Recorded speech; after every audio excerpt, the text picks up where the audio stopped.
मैं उतनी बात कहता हूं जितनी मैं कर सकता हूं। मैं कोई ऐसा वादा नहीं करता जिससे कल को मैं पूरा नहीं कर सकता। किसान HDFC बैंकों के नीचे दबे पड़े हैं। हर साल KCC का ब्याज चुकाना पड़ता है। जमीनें लैंड होल्डिंग भी कम है। आज जो मैं तो ये कहता हूं कि जैसे किसान को है 20% मजदूरों को भी मिलना चाहिए। सरिंजें पड़ी हैं, वहां इंजेक्शन लग रहे हैं। ड्रोन के द्वारा हमारे इलाके में बाहर से पाकिस्तान में भी फेंक रहे हैं। यहाँ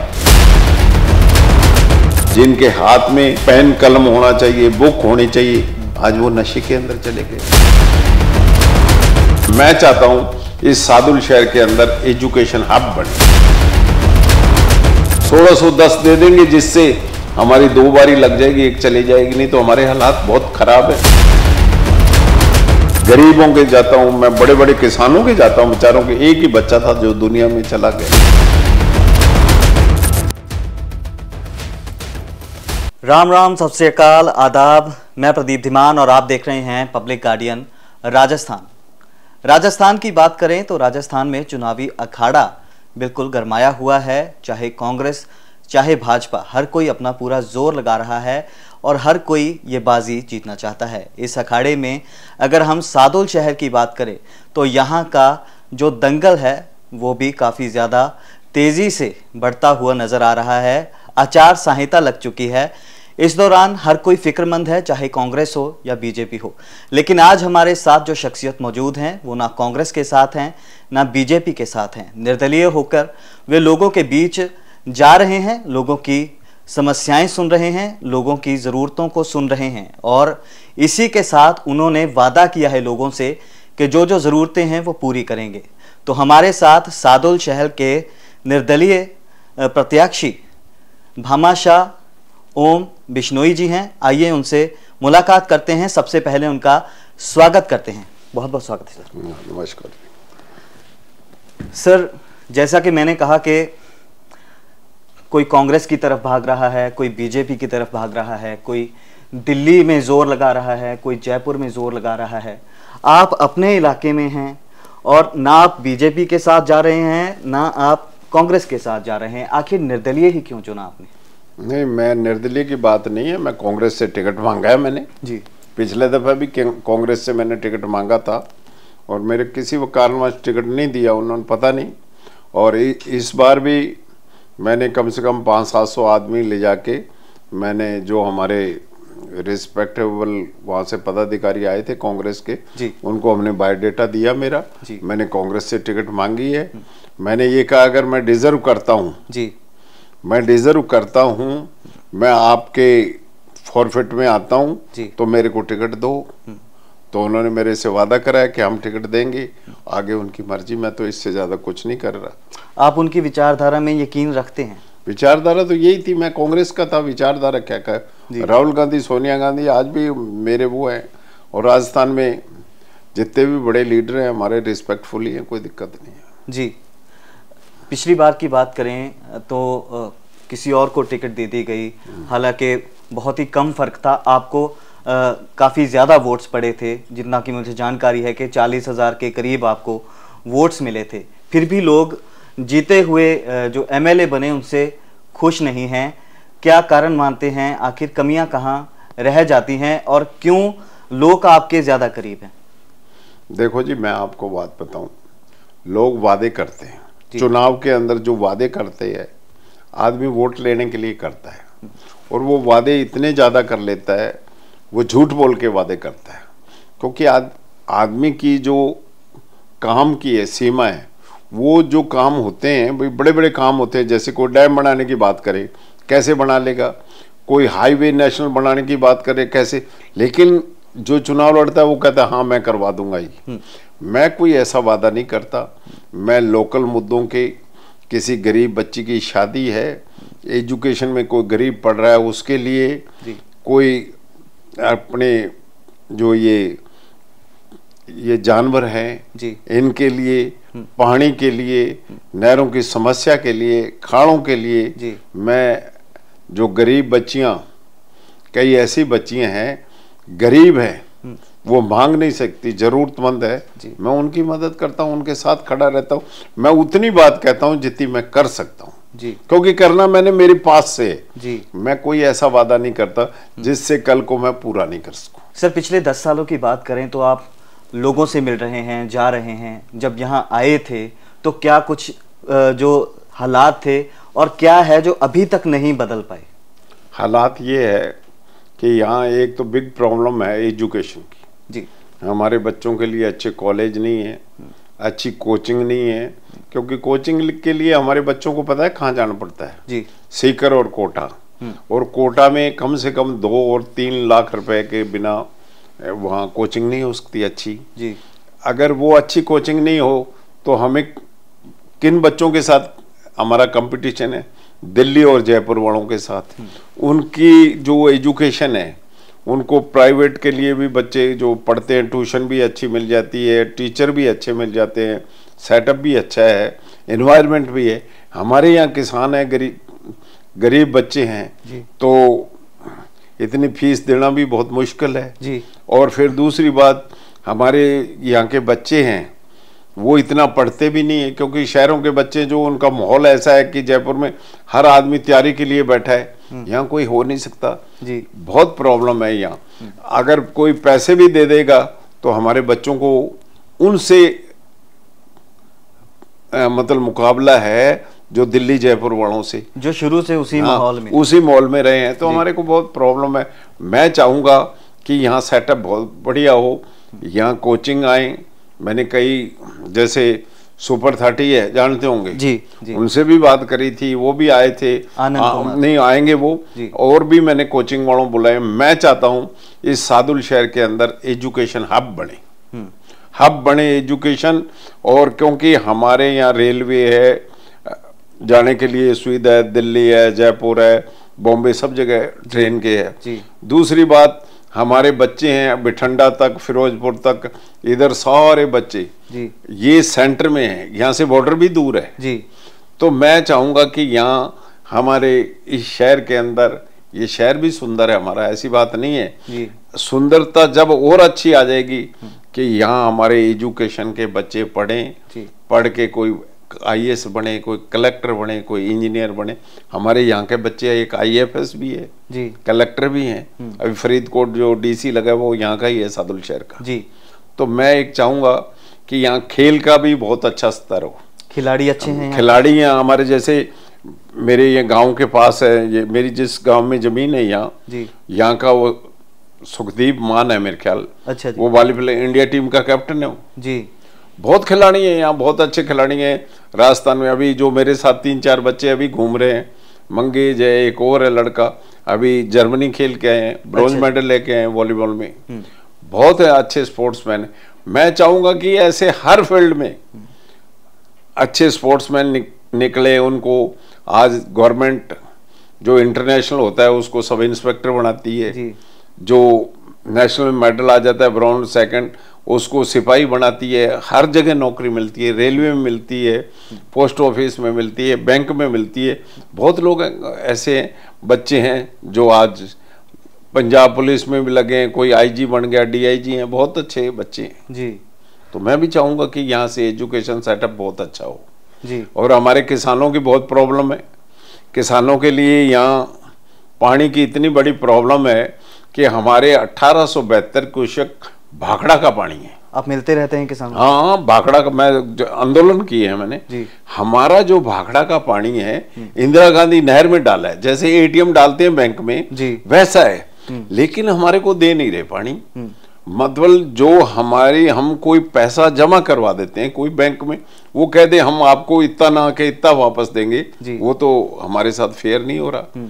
हमारे को सिर्फ 1200 क्यूसेक पानी दे रहे हैं, जबकि ये भाखड़ा का एरिया जो था वो पानी इधर दिया था इसके अंदर जी, इंदिरा गांधी नहर में डलता है जी। हमारा इंदिरा गांधी नहर से कोई मतबल नहीं है, हमारा लोहगढ़ से है, वहाँ हमारा नक्का बना हुआ है। अच्छा, उस नक्के को अंदर ऑब्स्टिकल लगा रखा है, ऊंचा कर रखा है 4 फुट। मैं ये चाहूंगा कि हमारे को 1610 ही दे दें, 1610 दे देंगे, जिससे हमारी 2 बारी लग जाएगी, एक चली जाएगी, नहीं तो हमारे हालात बहुत खराब है।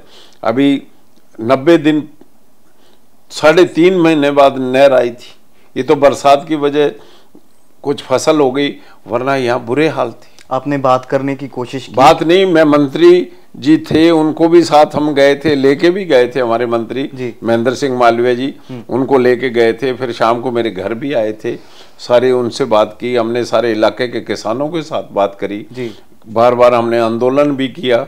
अब देखो आज गुलाबी सुंडी है जी, उसने खत्म कर दिया। आज किसान के ये हालत है कि उसके पास आगे गेहूं चना की बुआई करने के लिए, सरसों के लिए बहुत बुरे हाल है। ऑप्शन ही नहीं है। किसान कह रहे हैं कि हमारे पास अगली फसल के लिए कोई विचार हमारे पास कुछ नहीं है। मैं ये गवर्नमेंट को कहता हूं कि 25 बीघा जो एक मरबा जमीन को यूनिट मान के 6 बीघा जमीन, 6 बीघा उसमें नरमा होता है जी। तो 6 बीघा के हिसाब से हमें 4,000 के हिसाब से, मैं तो कहता हूँ 5,000 रुपए के हिसाब से हमें 30,000 रुपए एक किसान को 25 बीघा को मुआवजा दे दो जी। और एक 25 बीघा को एक यूनिट मान लो, उसके हिसाब से दे दो। इनके पास रिकॉर्ड है, तुरंत देते हैं तो हमारे को दूसरे दिन मुआवजा मिल जाए जी। लेकिन पता नहीं क्यों नहीं दे रहे, ये मेरी समझ से बाहर है। किसानों की अक्सर शिकायत, हम भी किसानों के पास जाते हैं तो सुनने को मिलती है कि जो बीज हमने सरकार से लिए हैं उन पर तो सुंडी नहीं लगनी चाहिए, फिर भी सुंडी लग गई। फिर सीज़न की अगर बात करें तो गर्मी ज़्यादा की वजह से भी नरमा उन्होंने बोला कि पीला पड़ गया, फिर बारिश। तो इस सब के बीच आपको क्या लगता है कि किसानों के पास इससे बेहतर क्या विकल्प होंगे खेती के? देखो जी, किसानों के पास कोई विकल्प नहीं है। किसानों के पास जब फसल होएगी, जब ही उनके पास पैसा आएगा। किसान HDFC बैंकों के नीचे दबे पड़े हैं, वो अपना जो मूल रकम वो तो चुकाना, दूसरी बात ब्याज चुकाने में भी बहुत दिक्कत आएगी, क्यों हर साल KCC का ब्याज चुकाना पड़ता है, बड़ी प्रॉब्लम है। किसान इसके अंदर से ही शादी करता है, इसी के अंदर से बच्चों को पढ़ाता है, इसी के अंदर से जो है अपने शादी ब्याह करता है, कार्य करता है। पैसा आए कहाँ से? क्योंकि हमारे यहाँ बच्चे घरों में अगर पढ़े लिखे बहुत कम है जी, क्योंकि अगर नौकरी 1-2 बच्चे लगे हैं तो घर की स्थिति सुधरती है जी। लेकिन बहुत प्रॉब्लम है, जमीनें लैंड होल्डिंग भी कम है। आज जो मैं तो ये कहता हूँ कि जैसे किसान को है 20% मजदूरों को भी मिलना चाहिए। पंजाब में दिया गया है, मैंने सुना है, ये तो मेरे को पता नहीं कन्फर्म है कि नहीं है। मैं कहता हूँ जो गांव के अंदर हमारे मजदूर बैठे हैं बेचारे किसान भाइयों के साथ, 20% मुआवजा उनको भी देना चाहिए। जैसे फैक्ट्री का मालिक होता है ना, तो फैक्ट्री के जो मजदूर होते हैं उनको भी बोनस मिलता है। तो ऐसे मैं भी चाहूँगा किसानों के साथ साथ इनको भी 20% मिलना चाहिए जी। किसानों की बात की आपने, विद्यार्थियों की बात की, एजुकेशन की बात की, एम्प्लॉयमेंट के बारे में आप क्या कहना चाहेंगे? एम्प्लॉयमेंट कैसे आएगा अगर सादुल शहर में नौजवानों को रोके रखना है? जैसे आपने कहा कि बहुत सारे लोग नौकरी के लिए या काम के लिए या पढ़ाई के लिए बाहर जा रहे हैं, तो एम्प्लॉयमेंट कैसे लाया जाए सादुल शहर में? एम्प्लॉयमेंट के लिए तो जैसे हमारे यहाँ सर क्या है, सोलर सिस्टम जो आज लग रहा है राजस्थान के अंदर, हमारे यहाँ भी लगना चाहिए। सोलर का यहाँ स्कोप बहुत है, सोलर का इतना स्कोप है कि हमारे पास भी ज़मीनें बिरानी पड़ी हैं।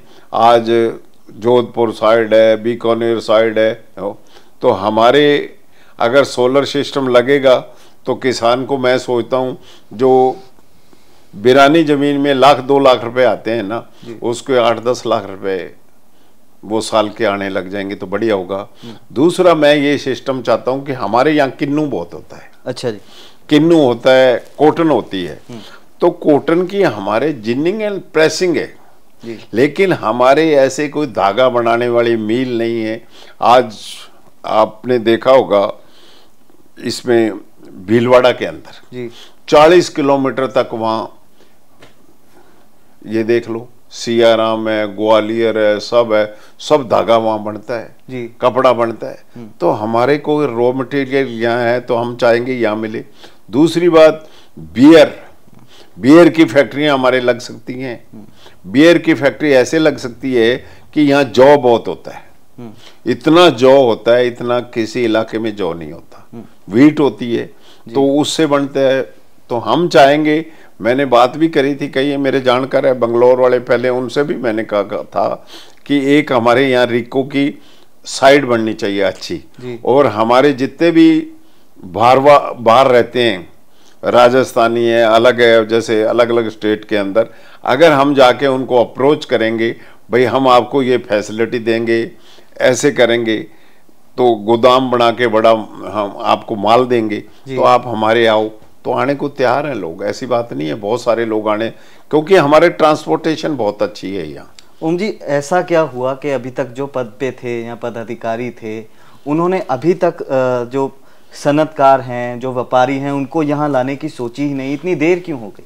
देर क्या, देखो साहब, हर आदमी कोई तो तहसील की राजनीति करता है, तहसीलदार को कहता मैं लाऊं, मेरे पुलिस स्टेशन को, सब इंस्पेक्टर को कैसे लाऊं, मैं इंस्पेक्टर को कैसे लाऊं, है जहां ये सिस्टम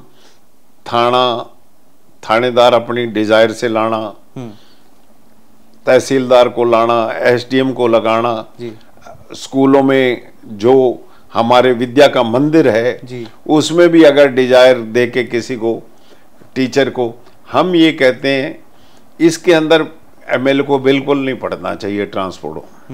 अगर ट्रांसपोर्ट उसका होना चाहिए जो लॉन्ग स्टे लंबा पड़ा है तो अपने आप गवर्नमेंट करती है। हम बेटरमेंट के लिए अच्छे टीचर रखें जी, जो अच्छा काम कर रहा है उसका क्यों ट्रांसपोर्ट करवा रहे हैं। और मैं तो ये कहता हूँ एमएलए का तो ये काम ही नहीं, एमएलए का तो काम है डेवलपमेंट का काम हो, एजुकेशन सेटअप अच्छा हो, हॉस्पिटल अच्छे हो। अगर गवर्नमेंट हमें ऐड देती है और कम पड़ एक कमेटी बना के गांव की या शहर की, वो सारा करें कि अपने मिल के करना है, बोलो भैया अपने बेटरमेंट के लिए कैसे करना है। आपने देखो राजस्थान के अंदर गांव के अंदर बड़े बड़े हॉस्पिटल अच्छी तरह चल रहे हैं, हमारे क्यों नहीं चल रहे हैं? उसके लिए काम करेंगे, मैं सबका साथ लेके काम करूंगा। और गांव के अंदर मैं एक चाहता हूं, जैसे शहर है जी सफाई होती है, तो गांव के अंदर भी सफाई कर्मचारी हमारे भी होने चाहिए। यहाँ पे व्यवस्था नहीं है? कहाँ? गांव में है ही नहीं, कोई नहीं, सफाई कर्मचारी है ही नहीं। कोई गलियां वैसे ही कचरा पड़ा रहता है, कुछ नहीं हो। जैसे शहर में है कम से कम 8-10 सफाई कर्मचारी वहां भी हों, और जो कचरा उठाने वाली गाड़ी है वो भी वहां भी होनी चाहिए। मैं ये कहता हूं कि गांव के सत्ते हैं जहां लोग बैठते हैं बहुत बढ़िया बनाएंगे। और मेरा एक इच्छा है कि मैं एक अच्छी लाइब्रेरी बनाऊं, हाई टेक बच्चों के पढ़ने के लिए, उसके पास भी जिम हो और बाथरूम भी अच्छे हों, ये बनाऊंगा। अभी मेरे को 1 घंटा पहले मैं जब यहाँ आया तो मेरे को एक टीचर मिला प्रतापपुरा में, मैंने लाइब्रेरी बनाई, वो पास हुआ बच्चा, नौकरी ज्वाइन करने जा रहा था। मेरे को इतनी खुशी मिली, बहुत ज्यादा खुशी। जहां जहां लाइब्रेरी बनाई है हमारे को रिजल्ट आया है। तो क्योंकि मंदिर है, गुरु घर तो अभी हर घर में, गांव में है, तो मैं चाहूंगा कि लाइब्रेरी बने, और जिसके अंदर लाइब्रेरी में भी एसी वगैरह भी हों, अच्छे हों, इंटरनेट अच्छा हो और बिजली की अच्छी व्यवस्था हो। उसके लिए मैं चाहूंगा कि एसी भी लगे तो सोलर पैनल से लगे, जिससे बिल वगैरह नहीं हो। ये करूंगा, मेरी इच्छा है। और मैं बाहर के जितने भी कोचिंग वाले हैं उनको एक बार यहाँ उनका सेमिनार कराऊंगा, मोटिवेशनर है उनको भी बुलाऊंगा, और उसमें आप लोगों को भी बुलाऊंगा।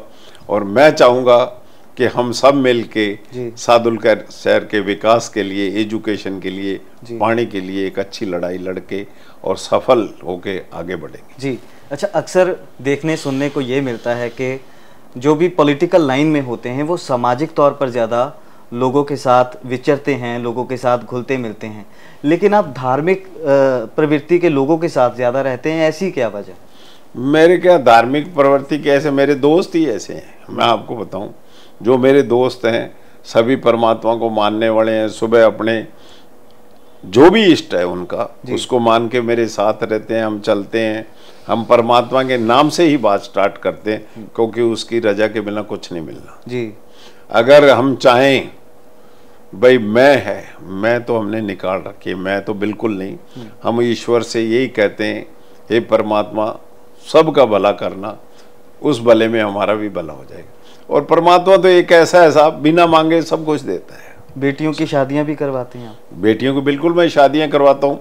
मैंने ये शादियां 10-12 साल पहले स्टार्टअप किया था साहब। वजह क्या रही? वजह क्या थी, एक बार तो मेरी बेटी भी गरीब बच्चियां होती हैं अनाथ, वहाँ जाती थी अपना जन्मदिन मनाने, बिना केक बिना कैंडल जन्मदिन मनाती थी वहाँ।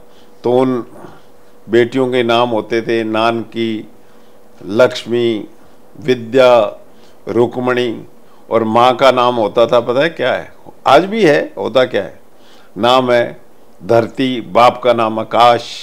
जब मैंने ये देखा तो मेरे खुद के आंखों में आंसू आए। उसके बाद हमने कहा कि हम बेटी के लिए करेंगे, बेटी के लिए करेंगे। पेड़ों के लिए तो हम करते ही हैं, पहले भी पेड़ों को बहुत लगवाते हैं पेड़ जी, लेकिन बेटियों के लिए करेंगे। एक बार कालियों में के अंदर शादियां थी तो मेरे को फर्स्ट टाइम बुलाया था। उससे पहले मैंने एक शादी, ये गांव खाराचक है जी, कोई एक गरीब लेडी थी, तो मैं जयपुर गया तो उसके पैसे कोई लेके भग गया जी, एक दिन बाद शादी थी, मैं रात को ही वापस आया। पहली शादी मैंने खाराचक में करवाई थी जी। उसके बाद तो बहुत है, कभी मैंने ये नहीं पूछा तो किस स्टेट का है, कहाँ से आया है, क्या जाति का है। जाति जूती मैंने जिंदगी में मानी नहीं जी। और मैंने ना बच्चों को भी नहीं सिखाया हम किस जात के हैं जी। मैंने कहा जो अच्छा कर्म करता है, अच्छा काम करता है, वही अच्छी जात है जी। जो खराब करता है, गंदे काम करता है, उसकी कोई जाति नहीं है, उसकी कोई जाति नहीं, कोई धर्म भी नहीं है उस आदमी का। मैं ये चाहूँगा कि जब तक ये जात पात रहेगी हम आगे भी नहीं बढ़ सकते, देश के अंदर भी नहीं बढ़ सकते। जी, राजस्थान की पॉलिटिक्स की बात करें तो यहाँ पर खेमे देखने को मिले बीते दिनों की अगर बात करें, अब तो थोड़ा कम हो गया है। तो एक तरफ गहलोत जी का खेमा था, दूसरी तरफ सचिन पायलट जी का खेमा था। सचिन जी से आपके काफ़ी ज़्यादा नज़दीकी ताल्लुकात हैं, तो क्या कुछ बातें होती हैं आगे की रणनीति के बारे में? सचिन जी के साथ आपके ताल्लुकातों के बारे में कुछ खुल के बताइए। सचिन जी मेरे को कभी ये ऐसी कभी बात नहीं कही। सचिन जी एक कांग्रेस का अच्छा लीडर है हमारे देश का, युवा लीडर है और वो हमेशा नौजवान और किसान की बात करता है जी। कभी उसने कभी किसी के लिए ये नहीं कहा वो ये खेमाबाजी का तो पता नहीं मेरे को है कि नहीं, लेकिन मैं पायलट साहब की बात बताता हूँ, कभी उन्होंने ऐसा नहीं कहा। हमेशा किसान के बेटे की बात करते हैं, नौजवान की करते हैं, एजुकेशन के लिए करते हैं। आज देखो जहाँ भी पायलट साहब जाते हैं तो यूनिवर्सिटी में छोटे छोटे के बच्चे उसके साथ जाते हैं जी। क्योंकि उनके अंदर चीज ही ऐसी है, वो बात ही ऐसी करते हैं जिससे वो अट्रैक्टिव हो जाते हैं लोग। युवा खास तौर पर, युवा क्या, वो उनकी भविष्य की बात करता है, उनके आने वाली पीढ़ियों की बात करता है, भाई कैसे आगे बढ़ोगे, एजुकेशन होगी तो आप बढ़।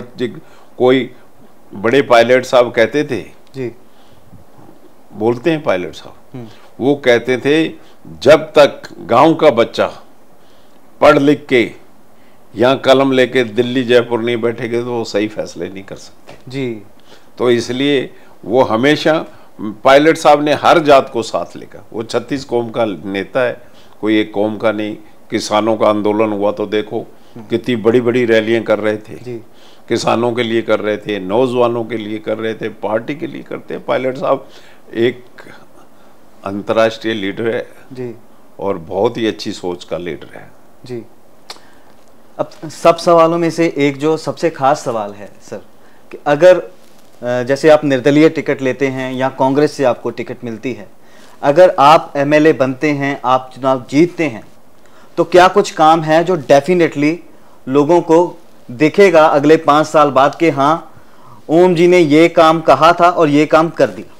देखो साहब, एक तो मैं हमारे यहाँ जो भाखड़ा की है, एक बारी लगती है, मैं चाहूंगा कि 2 बारी पानी की लगे और एक जाए, ये करूंगा। दूसरी बात ये है, मैं शिक्षा के लिए यहाँ बहुत अच्छा करूंगा।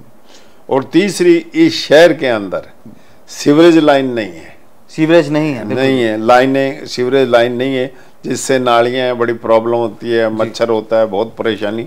आपको पता है जहाँ सीवरेज लाइन नहीं होती वहाँ बड़ी बिग प्रॉब्लम होती है। ये करूँगा। चौथा हम ये करेंगे कि हम एक ऐसा स्टेडियम बनाएं यहाँ, बहुत बढ़िया स्टेडियम, जैसे इंटरनेशनल स्टेडियम हो, कभी रणजी जैसा कोई क्रिकेट का बड़ा मैच यहाँ भी हो, बड़े बड़े प्लेयरों को बुला के हम भी करें। हमारे पास ऐसा कोई यहाँ स्टेडियम नहीं है, ना कोई एजुकेशन हब है, और ना कोई यहाँ तो होटल भी नहीं है यहाँ रहने के लिए। बाहर से कोई आ जाए उनके लिए होटल भी नहीं है। मैं ये चाहूँगा कि सादुल शहर के अंदर एक गेस्ट हाउस बहुत बढ़िया हो, 10-15 कमरे का। जैसे आज मानो आप आए हो, आपका मन कर गया कि हम सादुल शहर रुकेंगे जी, यहाँ व्यवस्था है, जब तो रुक जाओगे, नहीं है तो फिर आपको गंगानगर जाना पड़ेगा जी। इसलिए मैं ये चाहूँगा एक बहुत बढ़िया यहाँ फर्स्ट टाइप बढ़िया यहाँ बनाएंगे अपना रेस्ट हाउस, जिससे आने जाने में दिक्कत नहीं हो। जी जी। अच्छा, लोग जब मिलते हैं आपको, आपसे पर्सनली बात करते हैं, आप अक्सर जो पब्लिक मीटिंग्स में जाते हैं तो क्या कुछ कहते हैं? वो काफ़ी करीब मैंने देखा कि लोग आपके कान में कई बारी कुछ बातें कह जाते हैं और आप कहते हैं कोई बात नहीं भी, मैं हल कर दूंगा।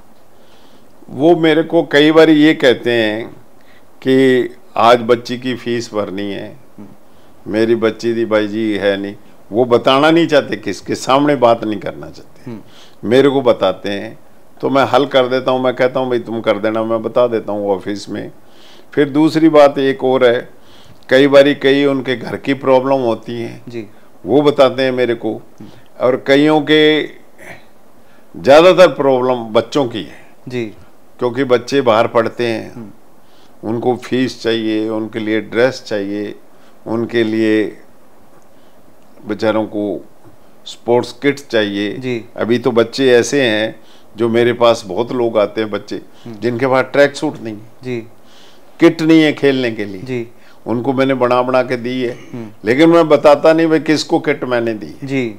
कई लोग कहते हैं सर आपका नाम लगा के दे, अभी मैंने लुधियाने से फोटो मंगा के दी, मैंने नाम नहीं लगाता जी, क्योंकि नाम से फिर वो बात कोई दम वाली बात नहीं रहती। और हम दान पुण्य भी करते हैं तो भी मैं ये काली पीली तख्तियां कभी नहीं लगाई हमने जी। लोग तो पंखों पे लिखाते हैं, ये नहीं करता मैं जी। हेल्थ के क्या हालात हैं सादुल शहर में? अगर हेल्थ के जो भी औपचारिक तौर पर हॉस्पिटल हैं या कोई सेंटर बने हैं, कम्युनिटी सेंटर हैं? हेल्थ का तो देखो साहब मैं आपको बताऊं जी, हेल्थ का तो मेरे हिसाब से यहाँ कोई ऐसा काम ही नहीं है। कोई मेरे हिसाब से हॉस्पिटल में जितने भी डॉक्टर कोई है, मैंने सुना, मैं तो गया नहीं जी, लेकिन कहते हैं हर चीज बाहर से प्राइवेट से मंगाते हैं, वो दवाई भी बाहर से मंगाते हैं, और कोई भी जो किट वगैरह चाहिए वो भी बाहर से मंगाते हैं, यहाँ से तो कुछ प्रोवाइड कराते ही नहीं। और मशीन है जो एक्सरे की, वो पता नहीं चलती है कि नहीं, मेरे को एक वहीं का भी स्टाफ का कह रहा था, अक्सर वो खराब रहती है, बाहर से कराना पड़ता है। तो मैं चाहूँगा कि यहाँ सुधार हो, बढ़िया हो, और जो यहाँ के लोग हैं वो जागरूक हों, शहर के लिए आगे बढ़े और काम करें। ये सबका काम है, कोई एक आदमी का काम नहीं है जी जी। सर, इलाके में जाते हैं, आम लोगों से मिलते हैं तो अक्सर ये शिकायतें सुनने को मिलती हैं कि एक तो इलाके में नशा बहुत है, इस हल्के में नशे के काफ़ी ज़्यादा केसेस जो हैं वो देखने सुनने को आए हैं। दूसरा ये कि उसकी वजह से क्राइम पर भी असर पड़ रहा है, क्राइम भी बढ़ रहा है। तो इस सब को लेके आप कितना कुछ जानते हैं, क्या वजहें हैं और क्या इनके आप सॉल्यूशन क्या समझते हैं कि क्या हो सकते हैं? नशा तो देखो जी, यहाँ केमिकल नशा बहुत बिक रहा है। केमिकल जिसको चिट्टा कहते हैं जी, वो इतना बढ़ गया कि लोग, मेरे को तो अभी एक्सपर्ट बताते हैं, उसमें लेने के बाद बच्चा 6 या 8 महीने में दुनिया को छोड़ के चला जाता है। कहाँ से रहा है ये मेरे को नहीं पता कहाँ से आ रहा है, लेकिन सब कह रहे हैं बिक बहुत रहा है। बिक इतना रहा है कि बहुत ज़्यादा, कई इंजेक्शन लगा रहे हैं। अभी आपको मैं 1-2 जगह इंटरव्यू में तो नहीं बताऊंगा, वहाँ जाके देखना, सरिंजें पड़ी हैं, वहाँ इंजेक्शन लग रहे हैं जी। और वो कई बार, अभी तो मैं एक बच्चे के गया था मिलने, तो उसके मदर ने मेरे कहा कि इंजेक्शन लगाया और उसके बाद वो चला गया दुनिया से। बहुत हो रहा है ये। जी। अभी देखा नहीं, ड्रोन के द्वारा हमारे इलाके में बाहर से पाकिस्तान में भी फेंक रहे हैं, यहाँ अभी पकड़ा जाता है। लेकिन हमारे सादुल शहर के अंदर भी बड़ी बीमारी है, बहुत बीमारी है। जो भी कहते हैं भाई ये नशे के अंदर बहुत बच्चे नए नए बेचारे लिप्त हैं जी। जो आज जिनके हाथ में पेन कलम होना चाहिए, बुक होनी चाहिए, आज वो नशे के अंदर चले गए। उन माँ बाप के मैंने हालात देखे, ऐसे हालात हैं कि माँ बिस्तर पे पड़ी है, बाप बिल्कुल बोल नहीं सकता। मैं ये चाहूँगा कि नशे के लिए हम सबको मिलके आगे आना चाहिए। जो ऐसे लोग हैं असामाजिक तत्व, उनको यहाँ से भगाना चाहिए, जोर से भगाना चाहिए, ताकत से भगाना चाहिए, बाई फोर्स भगाना चाहिए। फोर्स की बात आप कर रहे हैं, क्या प्रशासन कुछ नहीं कर रहा? प्रशासन देखो साहब, मैं बताऊं, प्रशासन ने अभी तक तो कोई ऐसा कुछ करा नहीं, कोई मेरे को पकड़ते दिखे नहीं। अगर प्रशासन चाहे तो साहब हेलीकॉप्टर नहीं उड़ सकता। हेलीकॉप्टर को भी परमिशन एसडीएम से लेनी पड़ती है, हेलीकॉप्टर ऊपर से नहीं उड़ सकता। प्रशासन चाहे तो क्या नहीं होता, पता नहीं करा होगा या इनसे नहीं हुआ जी। लेकिन मैं ये कह रहा हूं कि मैं इस नशे के लिए जागरूक लोगों को साथ लेके ये काम करूंगा और अच्छे तरीके से करेंगे। पहले हम उनको मोटिवेशनल तरीके से समझाएंगे जी, भाई ये छोड़ दो, इसमें काम नहीं, मनोवैज्ञानिक हाँ। और जो उसके बाद भी कोई नहीं मानेगा तो उसको भी टाइम दे के हम चाहेंगे कि ये नशा यहाँ से जाए जी। नशा करना है तो एक ही ऊपर वाला परमात्मा का करो, और किसी नशे में फायदा नहीं है जी। तो मतलब आप यहाँ की नौजवानी को बचाने के लिए? बिल्कुल, मैं नौजवानी को बचाने के लिए मैंने देखा है, आज मैं जाता हूँ गाँव में, गरीबों के जाता हूँ, मैं बड़े बड़े किसानों के जाता हूँ, बेचारों के एक ही बच्चा था जो दुनिया में चला गया जी। जिस माँ बाप का बेटा चले गए उस घर में उससे बड़ी संपत्ति कुछ है ही नहीं। तो मैं ये चाहूंगा कि मैं जब आया था ना, जब तो नहीं होता था, अभी इन 5 साल 7 साल में बहुत ज्यादा हो गया नशा जी। हर आदमी आज इससे जुड़ा हुआ है। आज कई मैं आपको बताता हूँ, गरीब बच्चे हैं, उनको ये नौकरी लगा देते हैं, मोटरसाइकिल दिला देते हैं जी, उसके नाम का मोटरसाइकिल दिला देते हैं, और गोलियों में पकड़ा कौन जाता है? वो गरीब का बच्चा पकड़ा जाता है, और फिर कहते हैं तेरे को छुड़ा लेंगे। कई बच्चे ऐसे बहुत है, मेरे को पता है जी, जिंदगियां बर्बाद, जिंदगियां बर्बाद कर दी जी। वो कौन कर रहे हैं? वो माफिया लोग हैं, क्योंकि मोटरसाइकिल किसी का नाम का होता तो पकड़ा जाता, उनको दे देते हैं बेचारे बच्चों, कहते तुम्हारे को नौकरी लगा दी, उनको काम लगा देते हैं, वो चले जाते हैं अंदर जी। उनके हालात खराब है। बहुत बच्चे हैं, अभी मेरे को लोग मिलते हैं, माँ बाप कहते हैं हमारा बच्चा तो ये काम नहीं करता था, नौकरी पे लगाया था, लेकिन आज जेल में जमानत नहीं हो रही, सड़ रहे हैं, बुरे हाल है जी जी। मैं चाहूंगा कि इसके लिए एक अभियान चलाएंगे, मैंने चलाया भी था पहले। अच्छा जी। मैंने नशे के खिलाफ चलाया भी था।